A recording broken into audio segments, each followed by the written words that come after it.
Well, welcome to the main stage. This is a nice new development at ISE. We're a bit cramped before, but this is actually quite nice, expanded. Plenty of space.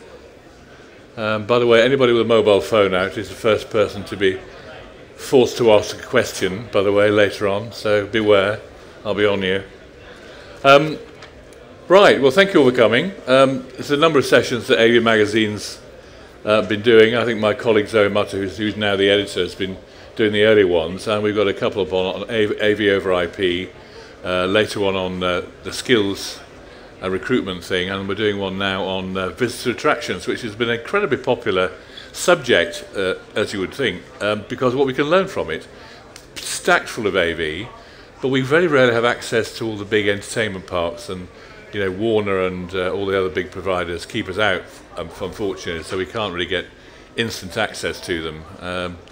We're hoping that's going to change, but it has been a popular subject for consultants and everybody else trying to find out. Now we're into the world of creating experiences and everything else, and with a lot of markets we cover, obviously not just visitor attraction, but museums and other areas of the business that can learn so much from what is becoming quite a complex and expensive environment, and keeping track of all these technologies and thinking about the nature of the content we're having to produce for all this stuff is quite a tall order. So, it's a typical BBC interview. I think of something witty that I can lead into the introduction of the panel with. I never quite established that, unfortunately. But I'll start really with people who really need no introduction, but I'll give them one anyway.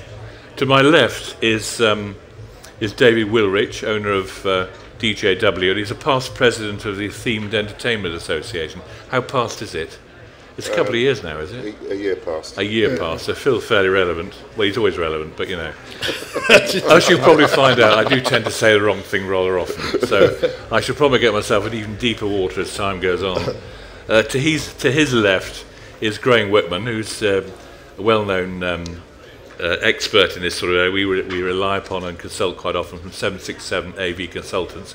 He formerly worked for Electrosonic UK, and he's been an AV and systems designer for museums, theme parks, and retail. And what he doesn't know about this subject, a bit like David here, is not worth knowing, essentially. Well, the perfect people for the panel. Really? To his left is Leander Werbrouck. Is it Werbrouck or Werbrouck? It's Werbrought. Werbrouck. It's quite a Dutch name. Yes, I know. This is another thing I get wrong names. So I'm working at this. Who's segment marketing manager of Pro AV for Barco.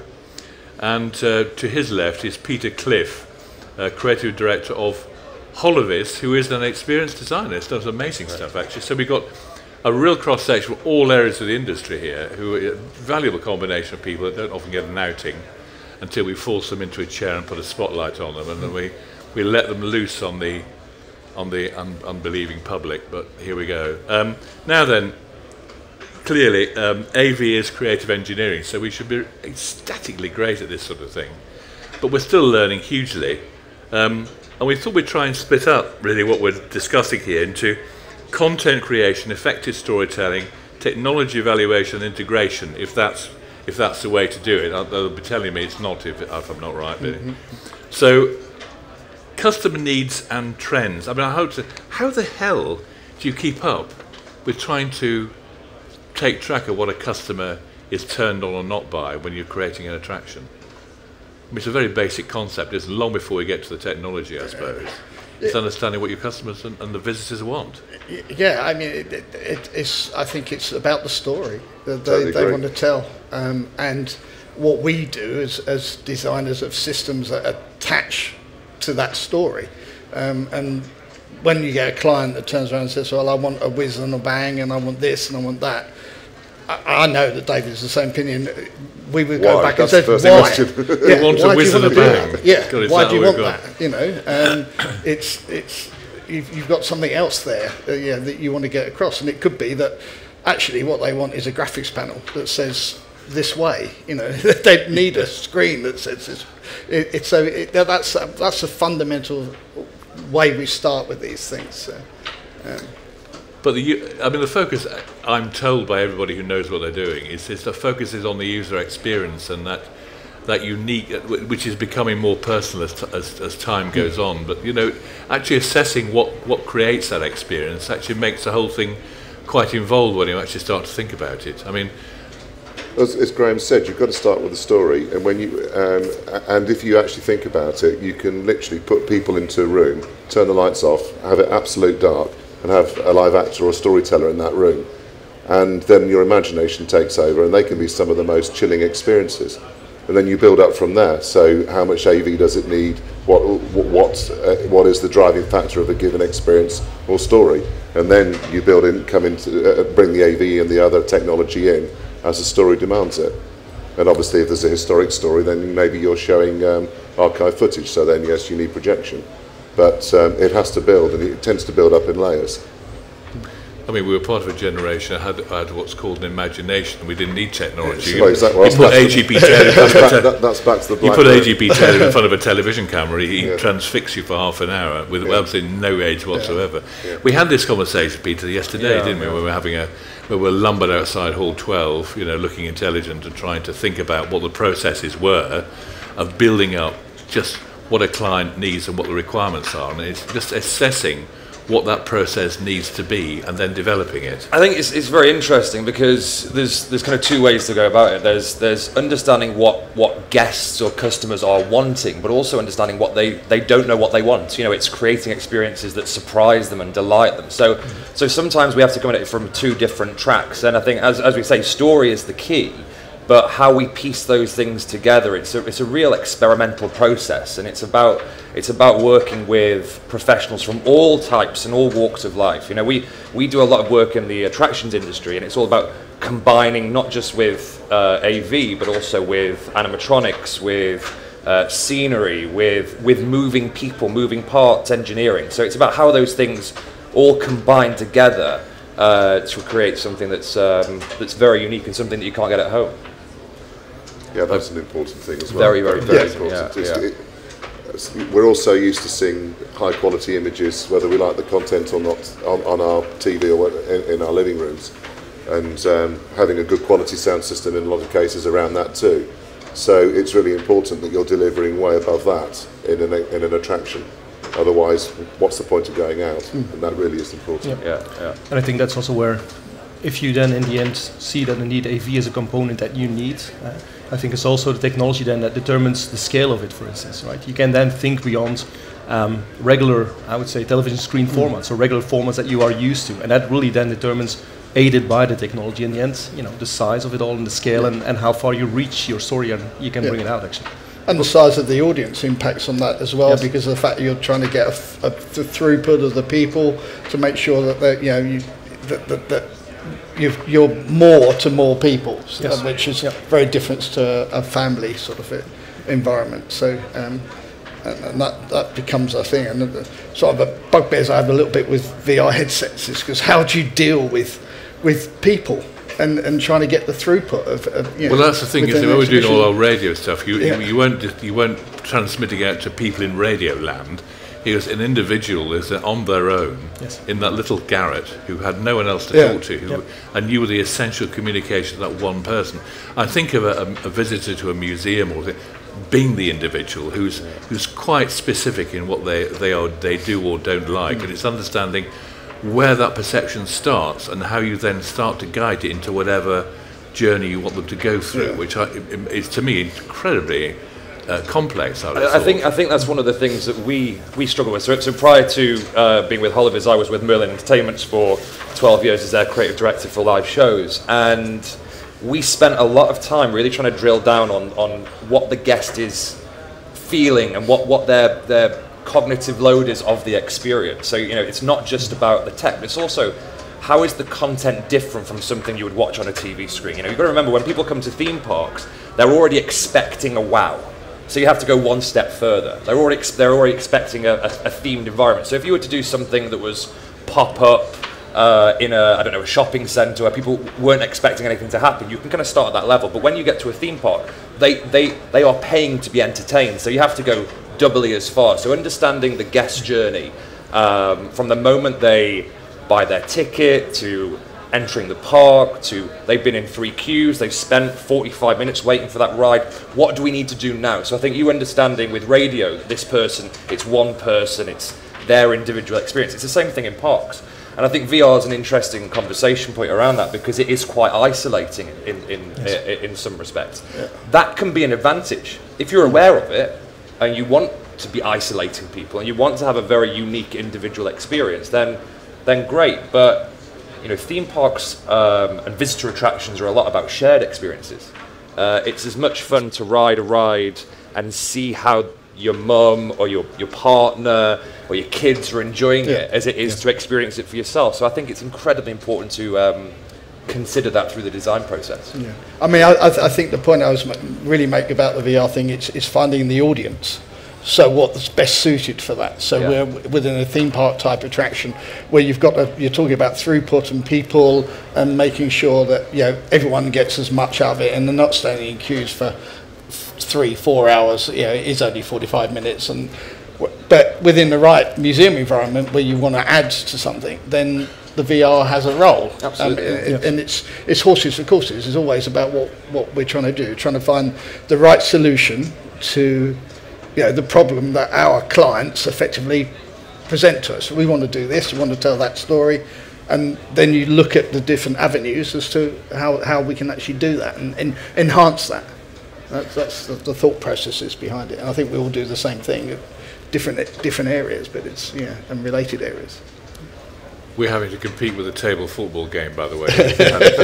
I hadn't realised that a couple of enthusiasts are playing football with huge gusto, so we're trying to. In case you wanted that funny noises, that's where it's coming from. Not the fantastic bit of planning that I have to tell you. But now I've always thought, the experience has to be quite basic if you've got a limited budget, and it sort of sobers up. You can't think about great, expensive technology into it. You've got to be sure that what do I do? Do I give someone an experience with technology they're familiar with, and hence all the sort of general message, or do you carry them into a new world, and then again, how expensive is that going to be for you to develop a theme down that end? That's back to what I was saying with the black room and just a single voice in that room. I mean, that's where you can start, and that's cheap. That's down to the quality of the actual storytelling. You need to be more creative, in other words, with your money. Yeah, true. When you're listening to what a client wants, for whether it's a museum exhibit or a theme park attraction, you're kind of building up from that point. And I think what does get interesting is that both the museum in the world and the theme park world are using the same techniques but on different scales. So you can even take a theme park trick and scale it down for a museum. So I mean, projections helped enormously with that, because obviously projections being huge in theme parks, IMAX and all that sort of stuff, and we didn't have the equivalent quality in museums, but now with the projections gone so much up in quality and come down so much in price, then suddenly we've got this option now of giving a very immersive experience in a small environment. So you can kind of have like the short throw lenses, the IMAX screen with a projector out of the way, but still people right up against the screen, high resolution image and very immersive. But the story has to be right for that, and if the story's wrong and you start becoming aware of the technology, then the attraction's failed. The technology just has to be invisible. Yeah, I fully agree. I think there's so many different versions of technology, whether it's projection or LED or whatever, to visualize that story, but it should, one, not be intrusive, but second, is always in support of the story. And if you want to go over the top, then yes, if the budget allows, obviously there's a lot of technology that can help you do that, but actually it can be very simple, right? And that's the beauty with technology today. It's mature enough to be from simple to very complex, to actually give you very much the means to build your story and support it with it. Yeah. So. Him and I are both old enough to have started this business with the slide projector, multi-slide projector shows, which were great. Reminisced over maintaining those, but we were still doing some of the things. We were still doing wows with 64 stacked carousel projectors all clicking away, and it was like the noise from the football over there continually happening. But there was something magical about that, and trying to make that animate and trying to bring that to life that works in the same way as we can with projectors now. I still feel that what we're able to do with the modern technology, with modern projectors and their brightness levels, is that we're able to do it in a brighter room. And whereas in the old days when we first, it had to be black, you had to be that black box, and you were then, that was your first thing. The first thing you'd like say to a designer, they say, okay, what do we need to be able to put this across? And you say, okay, I want a black space. And that's probably the biggest change in the last 25 years, is that you don't necessarily need a black space, unless, again, the story says it needs to be a black space to start with. But, sorry, I was going to say, one of the good things about those days was that there was more disciplines in place, and I think people that have come from that and have those production disciplines, certainly when it's multi-screen, because again with slide projection and multiple projection, there was some definite techniques to that to get that right and to make it work, particularly in an attraction. And those sort of techniques have been forgotten because obviously Photoshop and all those sort of things have taken over, and sometimes we lose the discipline in production. Well, that was my main, one of my, I think it's pull it back a bit really. What, you know, storytelling has to be a great art. What makes good storytelling, and what processes are in place to any tips you can give us, because no matter what production people are thinking about producing, how sophisticated it is, using whatever technology it is, storytelling is storytelling.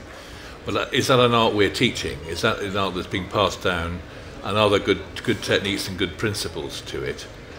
We're always putting it back to storytelling, but then we get straight onto technology and then start to get lost in the technology as though we're hiding behind it a bit. But we very rarely talk about the art of storytelling as a skill that we are passing down through generations. I think I mentioned this to you yesterday. We as human beings are innately storytellers. We have been for centuries and centuries. Well, some are, yeah. Sat around a campfire, and we've created stories for things that we don't know. The dark, death, what's in space. We love to tell stories. I think when you're creating attractions, I think it's really important to keep it simple, really, really simple. Understand what kind of story that you're trying to tell, because we tend to, in theme parks, have either narrative heavy or experience heavy. They all sit under a story world, but knowing which way we're going to go. Are we going to have character? Are we going to have conflict? Are we going to have resolve? Or are we just going to have scenes that exist in this world that all connect together through some kind of connective tissue? So I think that's really important, and that's something that a lot of people, I think, some clients get a little wrong. They want to tell convoluted stories, but guests just don't have the, not ability, but they don't have the drive to want to do that when they come to a park. They want to kind of switch off. So keep it simple.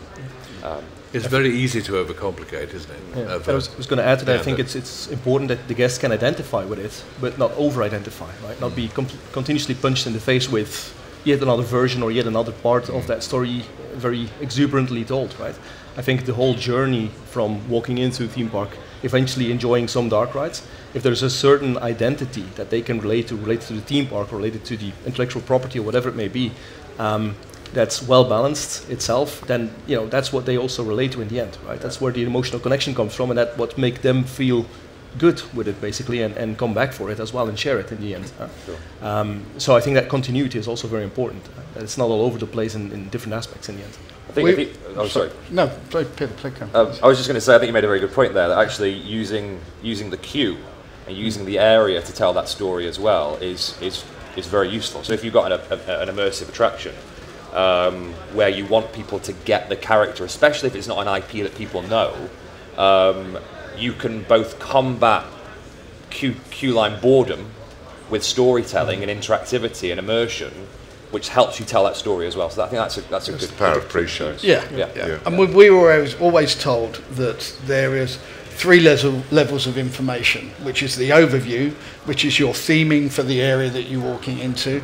There's the next level, which is, if that's what you want, you're looking at detail. You might be going to a shop, or there's a cafe that's themed, and there's a bit of that information there.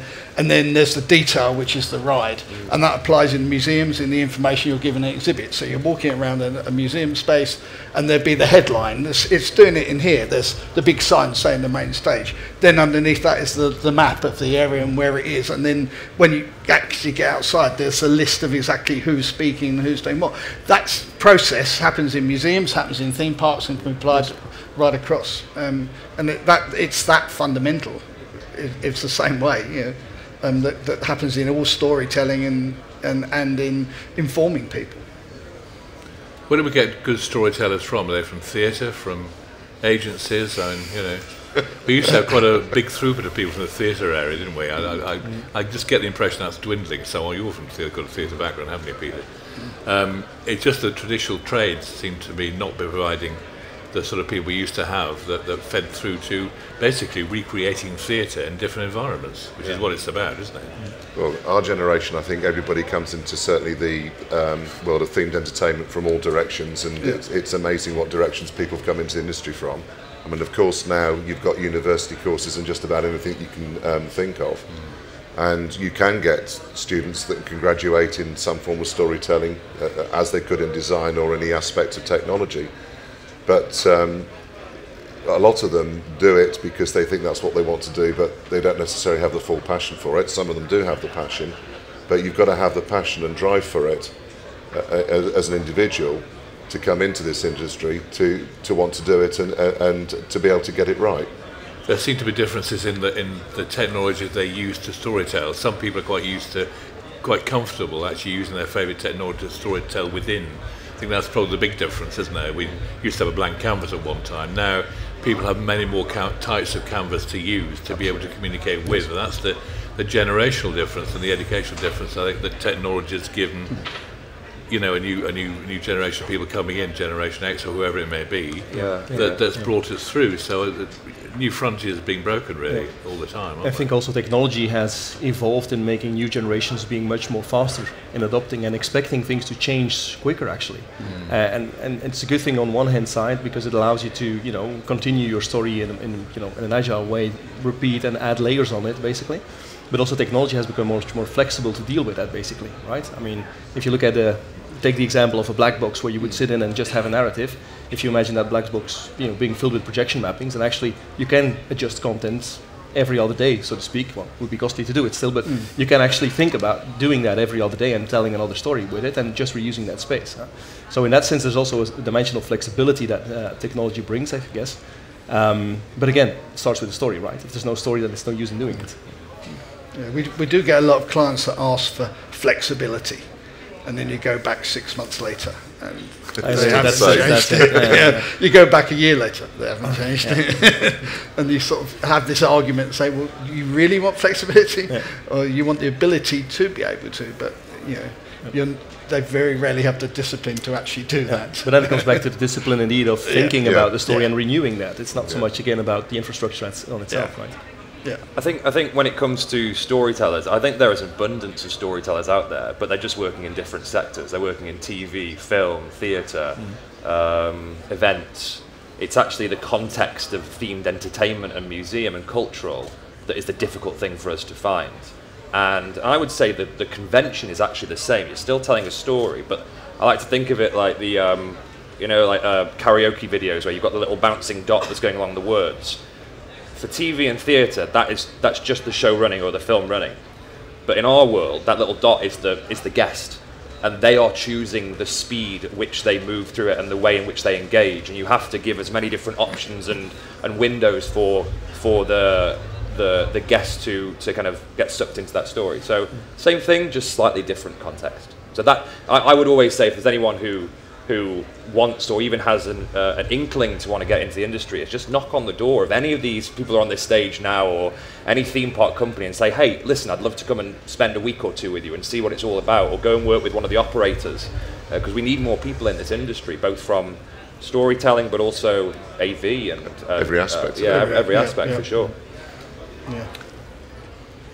I'm not going to. I will ask you a question later on about which is your favourite technology. But which technologies do you find don't Obviously work? mine's VR. Yes. What it is I looked at VR donkeys years ago. And it's very insular, individual technology, and it's by its very nature immersive for the individual. It doesn't transfer well, obviously. A bit like 3D films don't work either. If the storytelling, as you say, is not great, you always relief when you got in 2D. But do you find any technologies sometimes act as a barrier? Any particular instances where you found the technology's got in the way and has not worked in an instance that in a museum environment or in any other particular attraction where you think, oh God, I really shouldn't have done that approach, or perhaps another technology might have worked? For me, it's where an illusion is set up badly, and you get lots of people that latch onto one of the big buzz terms, holograms. I want a hologram. What do you mean by a hologram? I mean, you want an illusion. And like any illusion, bearing in mind a lot of the illusions that we know and see come from the world of stage anyway, and the audience is sort of in the right position and kept away from seeing actually how that illusion's created. And I get really upset and disappointed when you go into a space and you can see it's going to be a Pepper's Ghost, it's going to be a Hologauls or whatever, because it hasn't been staged properly or set up properly. But when it is staged properly and set up, and you see something, you come to it. I mean, obviously, because we come from the world, we know what it is, but you're not expecting it, and it's just delivered very well. And to a guest, it's a complete surprise, and to them, it isn't. It has got the magic of being a hologram. They just have to be set up properly and thought through properly. And so many clients think, oh yeah, I want a Pepper's Ghost, or I want this, and it's just completely the wrong thing for what they're trying to do. Yeah. And we have a slight problem is because we are always looking to how it's done. So we're always looking for the worst bit, saying, well, if you just adjusted that by that little bit, that would have been so much better. So I always find that's a problem when I go around with the family around and something. I'm always doing this rather than actually taking in what I'm meant to be looking at. But I think that it can work really well. You've done one up in Liverpool, yes, sorry, and I think the one in Bath at the Rowan Baths is really good in that it's using that sort of like holographic type presentation as a way of adding to the Roman infrastructure, which has got its own archaeological presence that's really important in itself, but then giving it every 20 minutes or so a little bit of life, showing what would have been happening within that space. And that's a great use of technology within not spoiling the environment, so you can still see it, you've still got that access to it, but then it says, okay, here's a little bit what's going on, and then it goes away again. And that's using that technology in the right way. You can see how it's staging, and visitors aren't expecting it, and they get the wow. Yeah. And I think just to the same point, I've seen flying theatres, immersive tunnels, where you've got a great product at the end, you've got a great queue, but there's a bit in the middle where the two companies haven't been speaking to each other, and it's like literally like opening the wings in a theatre and showing backstage. It's not resistant. It just really annoys me. It's like you've spent all this time on a great digital experience. Just get that transition right. The place that I think does it best is Avatar, Flight of Passage at Disney, where you're sat on these kind of motorbike simulators, and a kind of big door lifts up to push you into the dome, and they blind you with strobe and lighting, and so that section is actually a wow in itself, and you just miss that transition, and you're straight into it. I think. Yeah, we've got to get better, I think, as a whole at making sure that start to finish there's no kind of loose links, because one loose link ruins the whole experience and it pulls you out of that immersion. It's one of the reasons why we're Holovis are doing a few more kind of turnkey projects where we're looking after the design of the theming and the story and the guest experience, just so that doesn't happen. So it's an issue that I think. Yeah, that's where I'm going to say something contentious now, because I think part of that problem is the way contracts are set up, where hardware's kept in its box, media production's kept in its box, ride is kept in its box, lighting's kept in its box, and that's not the visitor experience. The visitor experience is all of that brought together and mixed properly and delivered properly. And there's too much project management from sources that just don't understand the process, and interference, I would go as far to say. That sort of just keep all those things and start drawing lines, and as soon as you draw a line, you've got a gap, and then that can be, and that gap can come through into the visitor experience. Yeah. I think also in terms of budgets, if you're looking at, for instance, doing a climax somewhere, well, you're going to invest a lot of money into the technology that goes in there, a lot of money into the content that goes in there. But as you were saying, if you find out that there was another bucket or another part to the story that was separated and where the technology wasn't, looked at in terms of budget or consistently making that happen, then you can indeed have a gap in the middle somewhere. Well, sometimes you can get a ride system that's bought before there's any thought of how that's going to be applied, that's and it. then And that's great rides shame about the rest. It's essentially, it's like designing something for a wood carver when you're not a wood carver, and because you don't know how to do it. There's a real skill set. So I think the people who are building these rides and experiences, it needs to be a collaborative piece of work between all parties coming together and a real expert that's gelling. I know you're right, contentious because some people won't agree with it, but I completely do. I think it's really important to have a collective voice throughout the whole process. There has been in history within our industry, certainly not the museum side, there's been some very key voices that have been around since the side tape days. From the creative side, like Steve Simons, who we lost last year, who set up event, and him and his generation, Alex from Met Studio, and a couple of others that aren't with us now, but they had something extra in terms of being able to storytell and then take the technology that was around and bend their ideas. So they would always be the most challenging people. I mean, Alex is, but it would. You would get that phone call at 9:30 at night saying, I've just thought of this, so therefore you've got to be available to be able to respond. And at the moment, I'm not sure where those people are coming from. Yeah, I mean, you're right, because in their heads, they didn't see those divisions, because they don't exist. They're telling a story and creating an experience. It has become much more complex. You might get the call, but you might not be the person that can solve the problem. You can say, okay, I see what you're saying, but actually we need to go to scenic. We need to go to a scenic person or whatever person to do it. But you would still do that and bring that right person on the team. But that's about vision and taking risks, isn't it? I suppose in a modern world where the budgets are tighter, does that mean people artistically are restricted in they're not allowed to be as creative as they'd like to be because they're under such financial constraints? Yeah, I think I've had the classic example since I've been here on a job that I'm working on where the client themselves wouldn't let the designer work out how much the budget was going to be until they got to a certain point in the design. Which was, we've had an AV budget for ages, but they've never really known what the maximum was that they're working to. So they've gone with all these great ideas, and now we're suddenly trying to claw it all back. And we can't do this now because actually this is going to cost loads more than they thought it was. So it's the clients don't help because there's the designers in the middle that are being the creative end, and you're sort of forever trying to balance everything, and to an extent you end up building a little bit of extra into a design because you're going to need to pull money back and without losing, because the last thing that people want is you to say, well, I'm sorry, but you can't have that exhibit now. They don't want to cut whole things or kill the pre-show or change what they were doing for the attraction. So you try and get a balance across the whole. I think to your point about budget as well, and being able to, I suppose, test and prototype. We work with certain theme park operators that have got the budgets to do very, very expensive POCs, which is all good and well. But I think with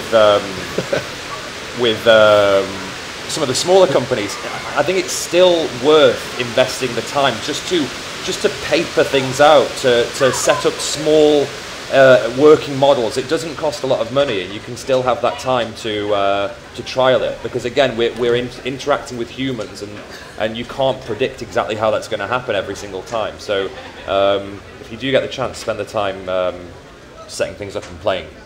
I totally agree. I don't think there's enough testing done at all. No. And if you're going to get the most out of your budget, then you need to put some money aside for doing some basic testing, and even audience testing, or even have a slower run into a show or an attraction opening and just get some people through it, because there's always a curveball. People, certainly in smaller parks and attractions that don't have the sort of resources of the Disneys and the Universals, There are things that you just don't expect that happen, which then mean a change in pre-show, change in the show, change in programming, and that with proper testing time and proper lead-in time, they can be put right. But being put right after the thing is open, that can be even more costly. Sadly, some clients seem to be happy with, with doing that. But yeah, no, I think it's good to test. Yeah, isn't it the case that I think there seems to be less testing going on in the theme park side of things than there was? I'm thinking back to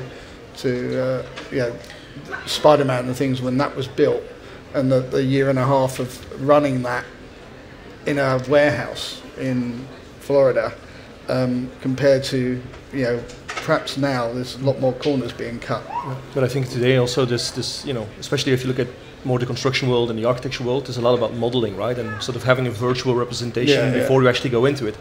I think too often that's seen as sort of a replacement of a lot of things, whereas actually it isn't. It's good to shape an idea and make a concept happen, and often it's actually used as a sales tool probably to present certain flavors of a reality, but then in the end you still need to take the step to actually construct something, test it, and make sure it's proven, for a limited set of guests or for a larger crowd even.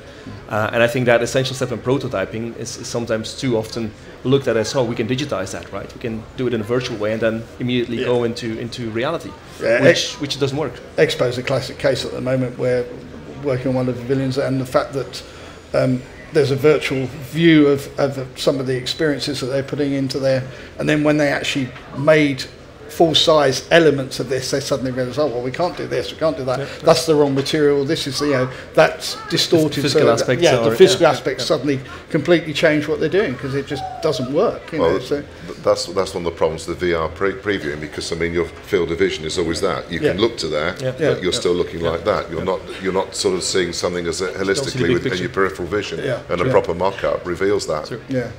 What's quite useful for this particular thing, because the VR gave us a sense of scale.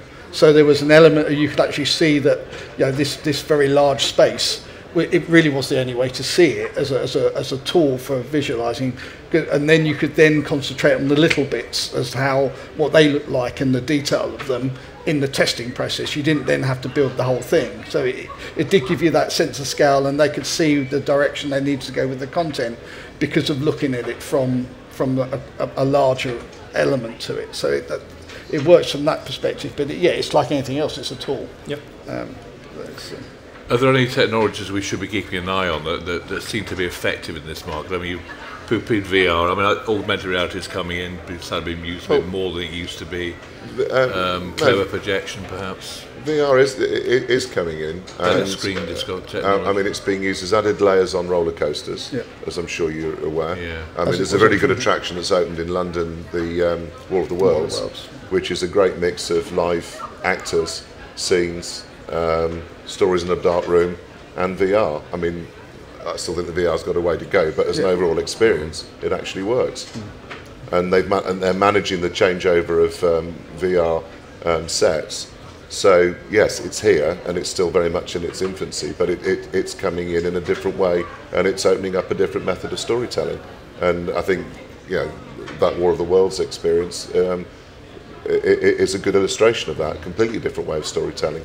And I think that will work when the headsets don't become this cumbersome thing that takes ages to put in your head. So once it becomes, and there was a speaker on here previously, it was from that world, and she was talking about the fact that VR, because of 5G and the fact that you don't necessarily have to have the computing power in the headset, but it can be in the cloud, and you're dragging stuff back and forth, which means the whole thing becomes more glasses rather than something that you're completely putting over your face. Then it should be no different in terms of people handling to a 3D show that's worked very successfully in a theme park for the last 25 years. So once you get to that stage where it is very easy to handle, then it suddenly has as a use as a technology. Or you have something which takes the human aspect out of it and comes over you and involves you in that way, rather than actually having to handle these heavy things.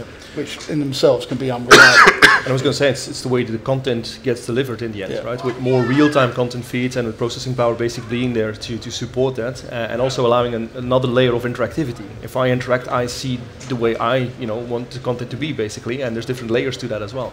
I think that's an important evolution where we haven't seen really the full extent of yet. Yeah. We're very excited about computer vision and biometric technology, artifact identification. So we're doing a lot of work with deviceless tracking, gesture-based recognition of people, and then how that's converted to the guest is personalized content, real magic, actually. So this was all born out of a visit to a park where they created an RFID-based adventure through the park, and they were finding it very difficult to increase adoption rate because, again, there's a lot to see at a park, so people weren't going to pick up their device or wristband. So we developed for them a biometric version. So there's no wristband, and guests are moving through the experience, casting spells with their hands and interacting with big pieces of AV, but doing so in a magical way that's using those new technologies. And the great thing about the themed entertainment world is we're in a closed ecosystem, and where the technology is probably falling down a little bit at the moment in its capability, you can actually mask that quite effectively in the themed entertainment world. Cast that spell, it doesn't recognize you because you're not trying hard enough. Yeah. Where's your focus? Stand straight so we can read your face. But and also you have the because you're working in a themed environment, you can get permissions. People are quite happy to allow for that next level of intrusion because you're at a world of entertainment. So how that works and how that kind of intersects the AV world and the theming world and the storytelling world is a very, very exciting place for us, and because it kind of leads itself into multivariant adventures, repeatability, rewritability, some gamification as well. Gamification, incentivizing, and the kind of absorption rate of any educational point or historical point can be made extremely kind of personal using that kind of tech. So very exciting.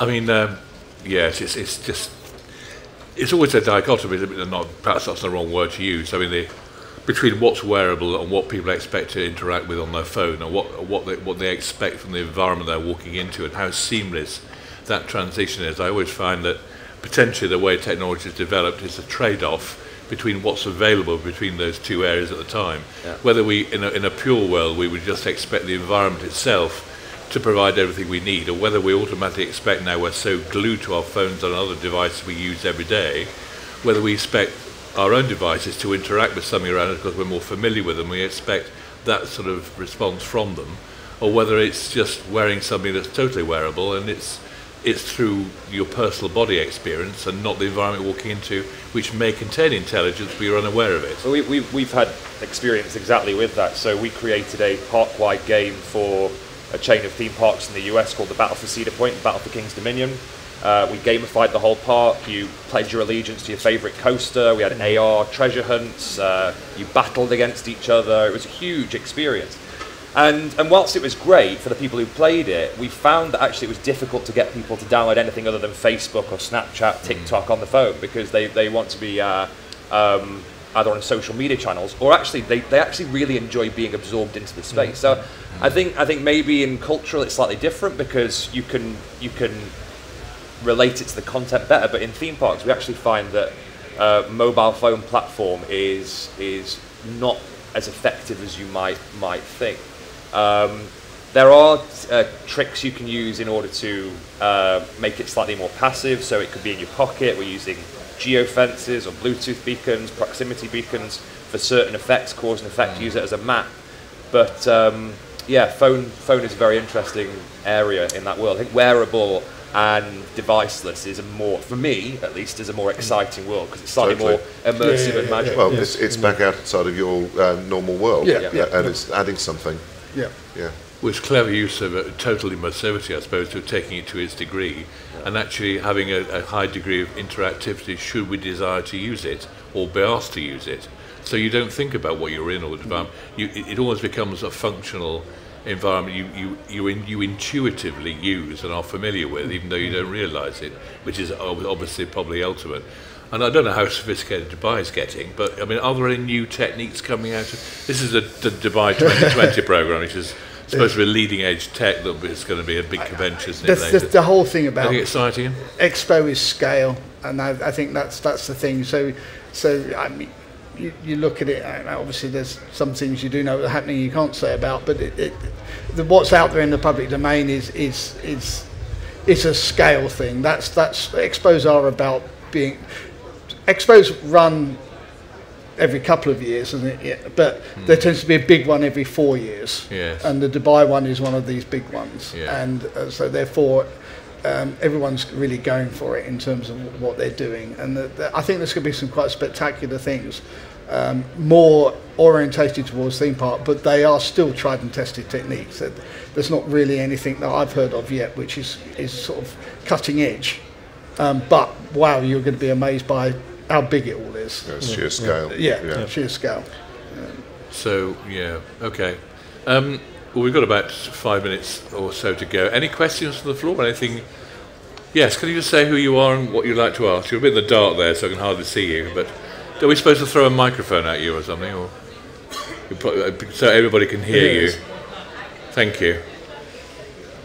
Right, talking to the box. He's got to turn it on, I think. If you switched on. Welcome to my world. Yeah. Hello.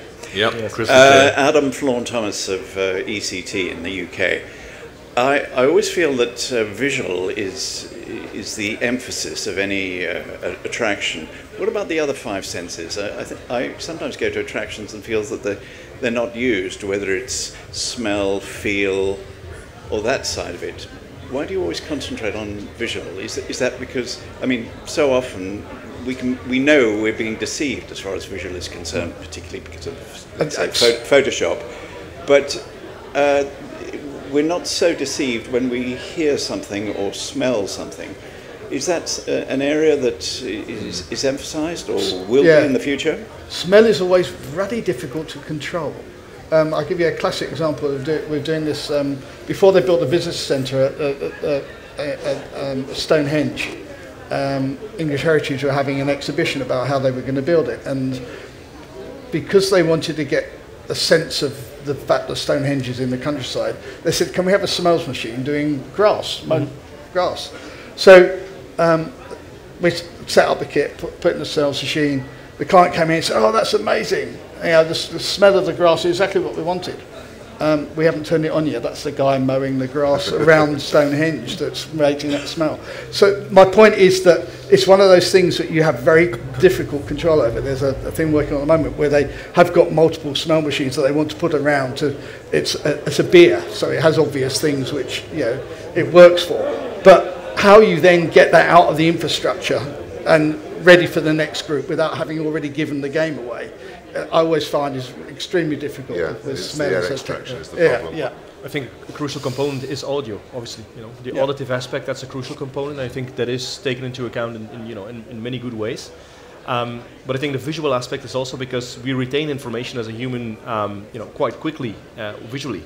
That's how we do it. If you want to tell a story with one picture, you can already set a complete sort of background and give a context. And I think it is that powerful from a visual aspect. But I fully agree that both the auditive aspect as others, aspects are not to be ignored. I think that there are some companies that are doing exactly that. So there's a company called Darkfield. If anyone's heard of them, but they do audio-only experiences. So it's in a shipping container, seats about 20 people. Complete black box, dimensional audio, and then they simulate pretty crazy kind of scenarios that you could only do using either VR or pure audio. So it's, again, you're in darkness. One is called Coma, one is called Flight, which simulates a plane crash, and one's called Seance, where they kind of bring about the dead. So I think there are more of these experiences happening, and I think all the senses are very important. But I think it's as much our job as integrators to be able to kind of pose that to our clients and say, this is another option as well. You don't have to go down the kind of the visual route. We can use all these different elements as well to tell that story. Yep. Darkfield. Andrew, we do have some social restrictions on things like touching and being able to touch, because obviously there's hygiene issues, health and safety and everything else, and that comes into it too. There are ways around it. Here's the alcohol wipe. When we were doing, when I was at Merlin, we did a lot of all the Halloween events, and for that we brought touching in as so being able to kind of be quite physically manoeuvred and put into quite scary positions. But it's interesting. It's also culturally depending sometimes, how acceptable or unacceptable it is. Absolutely, so. Yes. Give the man a phone. Oh, look out, he's being adventurous now. It's supposed to be thrown anyway. There you go. It is a catch box. Well called, yes, exactly. Okay, so my question is, how do you cope with mobile phones? Seeing not as being a part of the interaction, or maybe it should be, but people are so, as the gentleman mentioned at the start of the show, people are constantly in their phones. So how do you defer their attention from that phone towards what you want to do, especially because people want to include as many as people possible to their experience, so they're constantly filming what they're doing and all that. How do you cope with that? I mean, it's really difficult. Take the phones away, mate. We did a lovely hand them in at the entrance. Yeah, we did a lovely projection mapping thing for a pre-show, and it just, well, the first time on it, I just saw 3 people with their torches on, just washing out the image, which is a real shame. Secret cinema, seal your phones up at the start of the show in a bag and don't let you get them until the end of the show. Yeah. So that's quite cool. But I think it's really difficult. It is restricting the people, right? I mean. And also marketeers are going to be like, no, we want people sharing stuff on social, so don't take the phones off them. I think that there needs to be some element of sacrifice if you want to experience the thing authentically. So I think you've got to play the game a bit, haven't you? Yeah, maybe, but I might imagine that including it some way is a different way of looking at it instead of forbidding it. You're just putting a message on it saying, put your phone down. I understand, but the question is really more, shouldn't we be focusing on how we can engage that in part of the experience versus... I think it depends what the story is. Again, you know, we want this attraction I was talking about was Wickman at Alton Towers. It's a pagan ritual where you're setting kind of like the 1600s. Phones don't really exist in that world, so it would be a bit disruptive to try and integrate them. But then you look at things like the Museum of Ice Cream in New York. That's an experience that's built on Instagrammable moments. So there are people doing it, but I think it's if it works with the story. The dungeons do it quite well, where they've got kind of mobile phones kind of stabbed on a board, and it says, you know, put away talkie boxes whilst through the experience. So yeah. Well, I think we're run out of time, sadly. 3:30 it is, and we're being kicked off at 3:30, so I can't believe it's been an hour. It's extraordinary, really, but great. Thank you so much, gentlemen. Peter, Leander, Graham, and David, thank you so much for being here. It's a rare event to get all these people together. Hope it was useful for you, and let us know in some way or other if you're doing something different. Let me know what you're doing. It'd be great to follow up at some point. Thank you.